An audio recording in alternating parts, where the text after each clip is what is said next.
بسم اللہ الرحمن الرحیم۔ السلام علیکم۔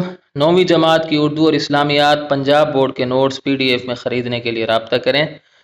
واٹس ایپ اور موبائل نمبر 0321 22 80 942۔ انشاءاللہ آج کی ویڈیو میں آپ کے سامنے 9ویں جماعت کی اردو کی نئی کتاب جو کہ Punjab curriculum and text book board نے حال ہی میں شائع کی ہے اور اس سال سے پنجاب کے اسکولوں میں پڑھائی جا رہی ہے، اس کے 8ویں سبق یعنی کتبہ کے نثر پاروں یا عبارات یا اقتباسات کی تشریح۔ سبق کے عنوان مصنف کے نام اور خط کشیدہ الفاظ کے معانی اور سیاق و سباق کے ساتھ پیش کروں گا، اور یہ اس سلسلے کی 8ویں ویڈیو ہے یعنی 8واں حصہ ہے۔ اگر آپ میری سابقہ ویڈیوز جو میں نے اس کتاب کے بارے میں بنائی ہیں مکمل طور پر دیکھنا چاہتے ہیں تو اس ویڈیو کی ڈسکرپشن میں موجود پہلی لنک کو وزٹ کریں، اور اگر آپ صرف نثر پاروں کی تشریح دیکھنا چاہتے ہیں تو اس ویڈیو کی ڈسکرپشن میں موجود دوسری لنک کو وزٹ کریں۔ تو آئیے ویڈیو شروع کرتے ہیں۔ سب سے پہلے تو یہ جان لیجئے کہ امتحان میں سوال کس طرح آ سکتا ہے۔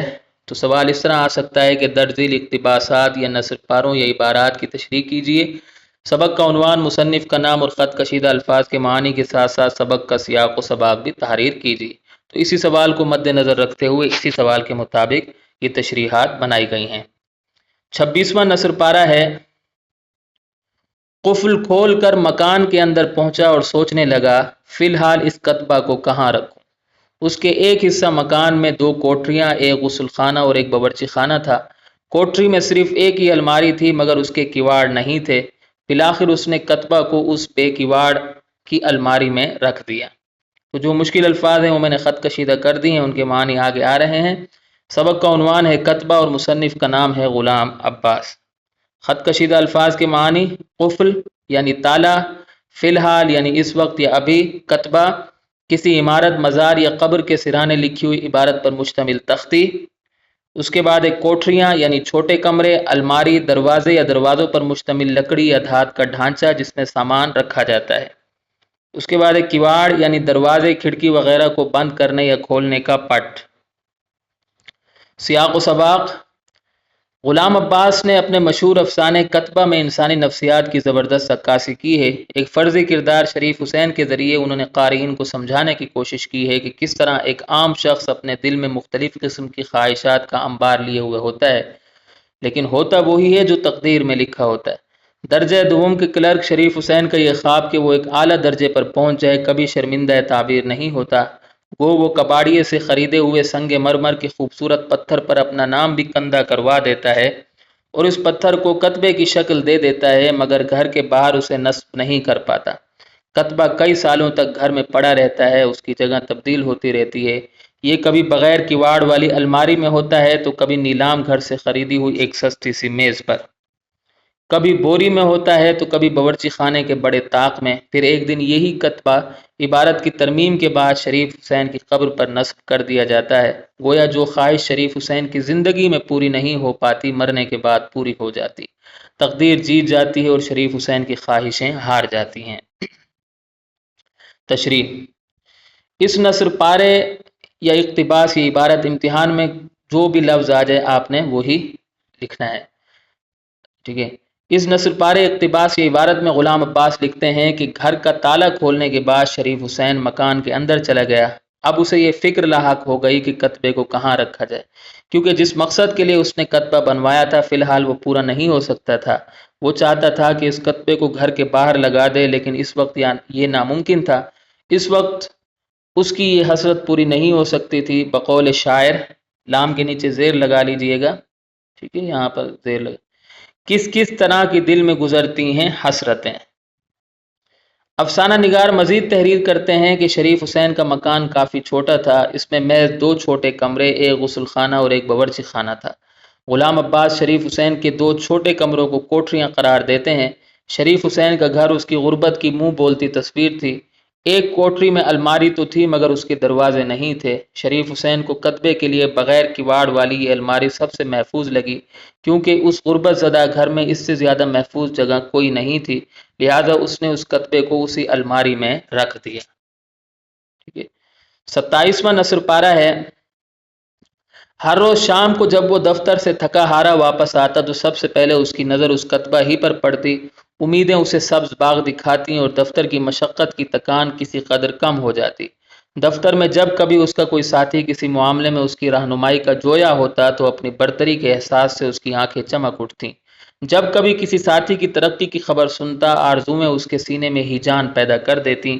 افسر کی ایک ایک نگاہ لطف و کرم کا نشہ اسے 8 دن رہتا۔ جو مشکل الفاظ ہیں وہ میں نے خط کشیدہ کر دی ہیں، ان کے معنی آگے آ رہے ہیں۔ سبق کا عنوان ہے کتبہ، مصنف کا نام ہے غلام عباس۔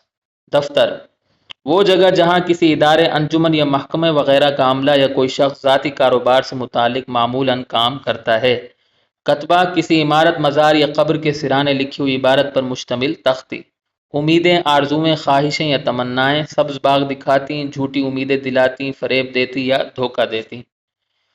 اس کے بعد مشقت یعنی سخت محنت، تکان یعنی تھکن یا تھکاوٹ، جویا ڈھونڈنے والا، خواہاں یا طالب، برتری، بڑائی، غلبہ یا بلندی، آنکھیں چمک اٹھتیں، دل خوش کر دیتی۔ آرزوئیں یعنی خواہشیں یا تمنائیں، ہیجان، جوش، افسر، سربراہ یا سردار، نگاہ لطف و کرم، مہربانی اور عنایت کی نظر۔ اس کے بعد نشہ یعنی سرور، خمار یا مدہوشی، 8 دن رہتا، لمبے عرصے تک رہتا۔ ٹھیک ہے، اس کے بعد تشریح۔ اچھا، اس سبق سے کوئی بھی نثر پارہ آ جائے تو آپ نے وہی سیاق و سباق لکھ لینا ہے جو پہلے میں دہرا چکا ہوں۔ اس نثر پارے یا اقتباس کی عبارت میں غلام عباس لکھتے ہیں کہ کتبے نے شریف حسین کو پر امید کر دیا تھا۔ اسے یوں محسوس ہوتا تھا جیسے اس کی غربت ختم ہونے والی ہے، اس کی زندگی بہت جلد تبدیل ہو جائے گی، وہ بہت جلد امیر آدمی بن جائے گا۔ شام کو جب وہ تھکا ہارا گھر آتا تو کتبے کی ایک جھلک اس کی دن بھر کی تھکاوٹ کم کر دیتی تھی۔ اس کی دن بھر کی تھکاوٹ کم کر دیتی۔ وہ بھول جاتا تھا کہ اس نے دن بھر دفتر میں کتنا مشقت بھرا کام کیا تھا۔ مشہور مقولہ ہے، امید پر دنیا قائم ہے۔ شریف حسین کی دنیا بھی امید پر قائم ہو گئی تھی۔ دفتر میں جب اس کا کوئی ساتھی اس سے کسی قسم کی کوئی رہنمائی لیتا تو شریف حسین کو لگتا تھا کہ وہ ایک بڑا آدمی بن چکا ہے، تبھی تو اس کا یہ ساتھی اس سے کچھ پوچھ رہا ہے۔ برتری اور بڑائی کا احساس اسے مزید خوش کر دیتا تھا، گویا وہ ہر وقت بڑا آدمی بننے کے خواب دیکھتا رہتا تھا۔ وہ نہیں جانتا تھا کہ خواب کا محل ریت کا ہوتا ہے۔ افسانہ نگار مزید تحریر کرتے ہیں کہ جب کبھی وہ اپنے کسی ساتھی کی ترقی کے بارے میں سنتا تو پریشان ہو جاتا تھا۔ بڑا آدمی بننے کی خواہش اسے بے سکون کر دیتی تھی۔ وہ دوسروں کی ترقی دیکھ کر کسی نہ کسی حد تک حسد میں مبتلا ہو جاتا تھا۔ جب کوئی افسر اس کے کام کی تعریف کرتا تو وہ بہت خوش ہوتا تھا۔ وہ کئی دنوں تک صاحب کی طرف سے کی گئی حوصلہ افزائی کے بارے میں سوچتا رہتا تھا۔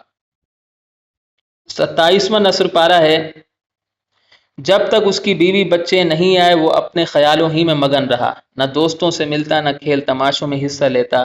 رات کو جلد ہی ہوٹل سے کھانا کھا کر گھر آ جاتا اور سونے سے پہلے گھنٹوں عجیب عجیب خیالی دنیاؤں میں رہتا، مگر ان کی آنے کی دیر تھی کہ نہ تو وہ فراغت ہی رہی اور نہ وہ سکون ہی ملا۔ ایک بار پھر گرہستی کی فکروں نے ایسا گھیر لیا کہ مستقبل کی یہ سہانی تصویریں رفتہ رفتہ دھندلی پڑ گئیں۔ تو جو مشکل الفاظ ہیں وہ میں نے خط کشیدہ کر دی ہیں، ان کے معنی آگے آ رہے ہیں۔ سبق کا عنوان کتبہ، مصنف کا نام غلام عباس۔ مگن یعنی کسی کام میں محو یا نہایت مشغول، فراغت، فرصت، گرہستی، گھر کے کام کاج، گھر کی دیکھ بھال۔ سہانی یعنی خوبصورت یا دلکش، رفتہ رفتہ، آہستہ آہستہ، دھندلی، غیر شفاف یا مدھم۔ تشریح۔ اس نثر پارے یا اقتباس کی عبارت میں غلام عباس لکھتے ہیں کہ جب تک شریف حسین گھر میں اکیلا تھا وہ خیالات کی دنیا میں ہی رہتا تھا۔ اس کی بیوی بچے گھر میں نہیں تھے تو وہ گھر کی فکروں سے آزاد تھا۔ اب وہ فارغ تھا۔ مشہور کہاوت ہے، فراغت آفت ہے، تو اس کو مارکر سے آپ پرومینیٹ کر کے لکھیے گا۔